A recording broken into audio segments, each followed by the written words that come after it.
G'day, I'm Glen Morris from the Smart Energy Lab. I'm here at the Smart Energy Conference in Sydney with Gordon from AlphaESS. Hey Gordon. Hey mate, how are you? Yeah, good. It's been a while. It's been a while.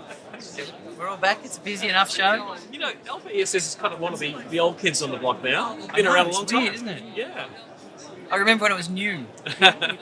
Yeah, I've had one on my house for years and years, and it's been running my house beautifully. So, thumbs up to AlphaESS, but it was a lot bigger than this. It was. Now, so tell me about the G3B5. Okay, so we've had the G3S5, and because they're going to look the same on the outside, you can actually see one's got the black and one's got the grey plastic. So the difference between the S5 and the new B5 is that it's a trimmed down version, so it doesn't have the solar input.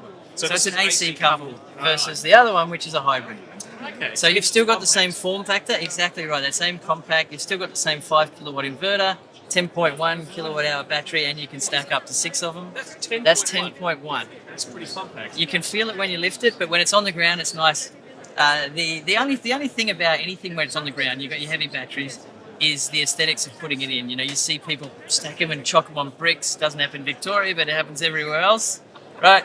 So if you can actually put it in on a level ground or on some sort of plinth, and it's nice, it just, you don't have to worry about the weight of the wall. You're putting a bracket on, it stops it tipping, and that's all. So you've got the power that most houses are going to need. You can scale it up to 6 batteries if you want. Most aren't going to need that. So you've got the delivery, 5 kilowatt inverter, 10.1. It's going to do most of your houses as a simple standalone unit rather than having the complexity of stacked batteries or batteries stacked next to each other. Right, so you can get more capacity by having, in parallel, more AC coupled G3B5s. You can parallel batteries, so you put a battery next to it, run the extension off the one inverter, you can have 6 batteries. Right, okay. Does this have a backup circuit? It does. The backup circuit is a full 5. Yep. When you get the one with the solar, it's 200%. You can have 10 kilowatt of solar panels onto it. Wow. Yeah. So it's really tried to spec up to meet what Australia wants, but also to be VPP ready. So this one here, we encourage VPPs to work with Alpha. We're one of the biggest sellers in the country. Changing VPPs is still difficult. You get a battery, you're kind of locked into a VPP. Part of what this was aimed to do was to use our leveraged volume to allow people to be in multiple VPPs. That's why we've got 5 VPP offers on the stand here today. Really? You're not locked in, you can swap. Whereas you get a small volume battery or an old battery and you're either not invited at all to the VPPs or you're locked into one. The idea of this unit here was to say, well, it's AC coupled. If you've already got your solar, you don't need to waste the money on the hybrid components. You give less components is always more reliable. 5 kilowatt, 10.1, simple solution, take it to a VPP, faster payback. That was it. That was the idea. Now, you mentioned the backup circuit's 5 kilowatts on this unit. AlphaESS was one of the first to have a symmetrical backup. Like it used to be, ours is a 5 kilowatt 5 inverter, and and then but only 2.5 backup. Yeah. But this is the full 5 kilowatts. You've really been in the strong end of inverter power. Has it got an overload capacity as well, like for 3 seconds? It does. 3 seconds, 30 seconds. So you can easily go 1.5. The key is the motors, right? Yeah. It's that inductive motor and that 4 to 8 times its running current, operating current. Yeah. That's what this is built to try and withstand. If you've got the huge pumps that are pumping up from a dam and you're already running 4 kilowatt, you turn that on, it's going to trip out like anything else.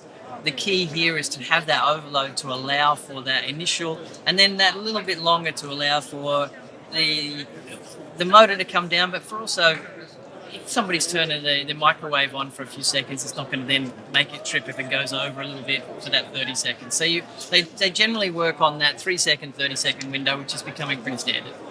So the Smile 5 that I've had for a long time now, I can't remember when I first installed it, it actually runs all of my kitchen. So I've segregated the circuits in my house. Yep.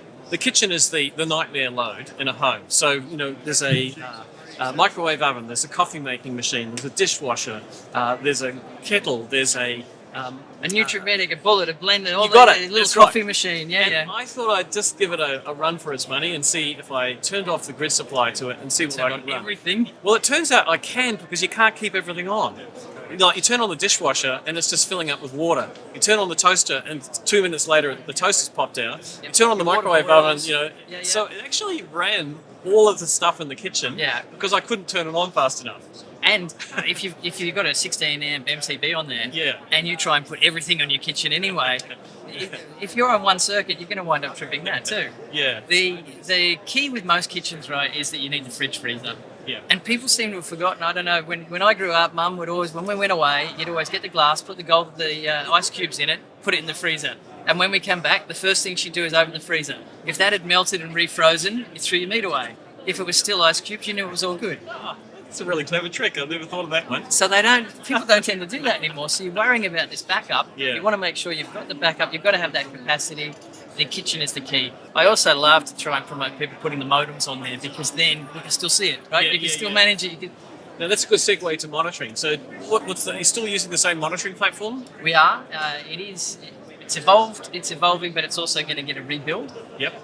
We want to try and put more on there, particularly for the installer network.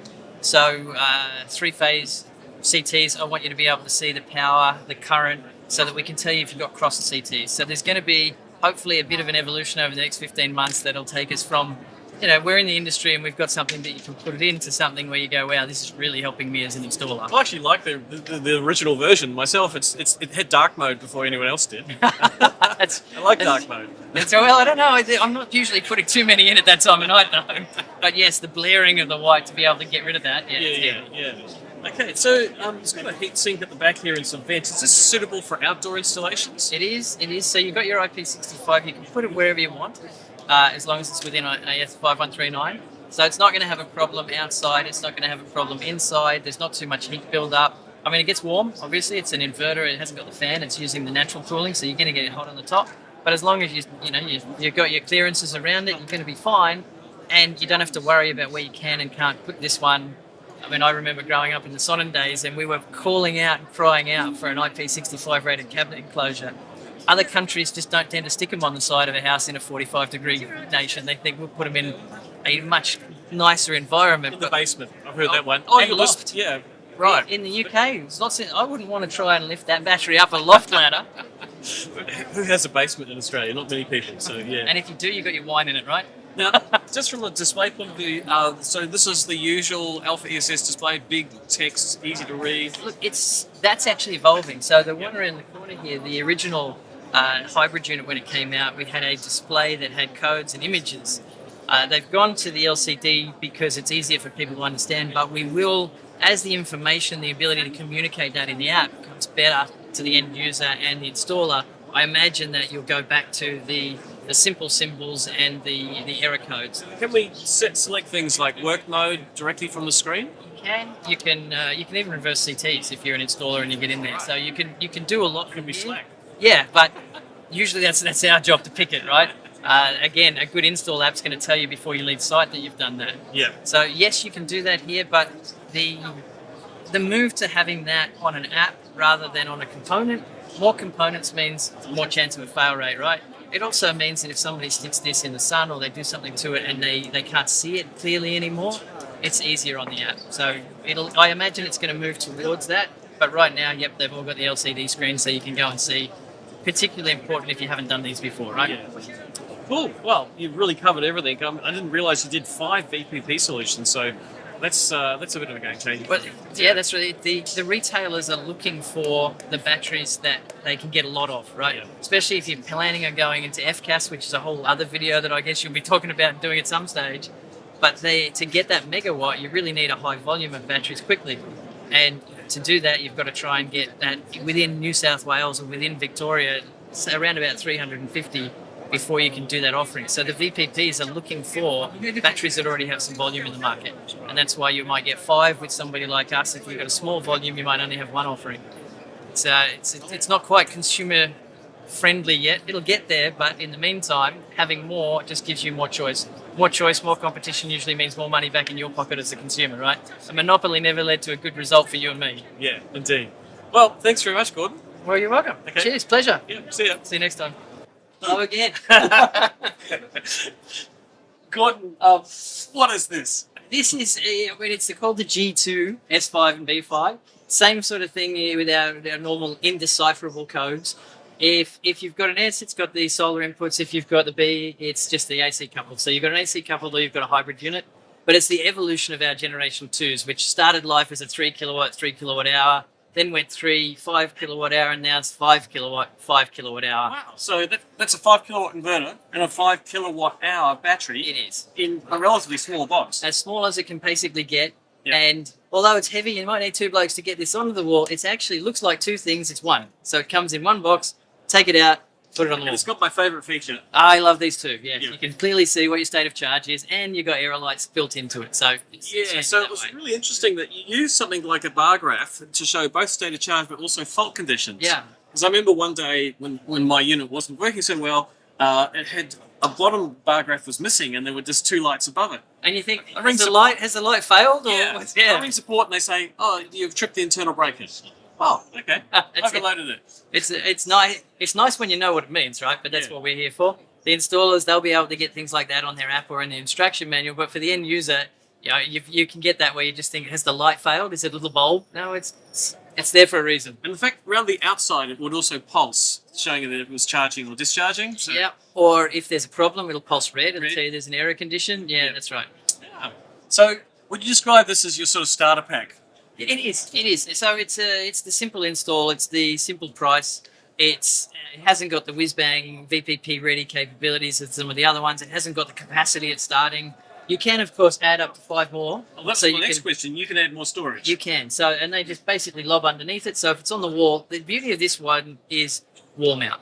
Right, you can put this on a wall. It's heavy, but it's doable rather than the rest, which are floor mount. I like a floor mount, but sometimes it's not practical, right? So you can put this on the wall, and then if you want another 5 kilowatt hours, you put another bracket down here, add the next one on. So you can scale this up. I think the industry is used to heavy batteries now. Competitors have 100 kilo batteries that are wall mountable. That you need a lifting trolley to manage to get up there. I mean, this is the 2-person lift to 2 relatively strong people. Yep. But then you can put Stronger than me. a battery unit of what capacity was it underneath it? Each module is 5 kilowatt hours extra. So are they same size as this? They are. So they look the same? They do. All right, so you can just sort of expand as you need. You can indeed. And they're all internally connected. They are. So you won't see anything sitting outside the unit. Yeah. It's got the full 5 kilowatt backup. One thing I always recommend with backup is if anything ever goes wrong, it's going to go wrong on a Friday night. Yep. So get one of the Clipsals or get an ATS, put it in the meter board so that there's a Changeover space. yeah, and a break before make, not just a normally open, normally closed. So Clipsal, I think, has one. It's about $58 if you're on a single phase. Put it in there, and that way, if something goes wrong on a Friday night, you can just tell your customer, go out there and flip that. Done, solved. You can go out and sort it out. Anytime anybody's doing a backup in Australia, unless it's your next door neighbour and you don't mind going there on a Friday night, I recommend putting one of those in. Yeah, well, you're probably not going to rewire your next door neighbour unless you're a licensed electrician. But that's the only convenient one I'd bother doing it with without one of those switches. Yeah. Oh, that's a good hot tip.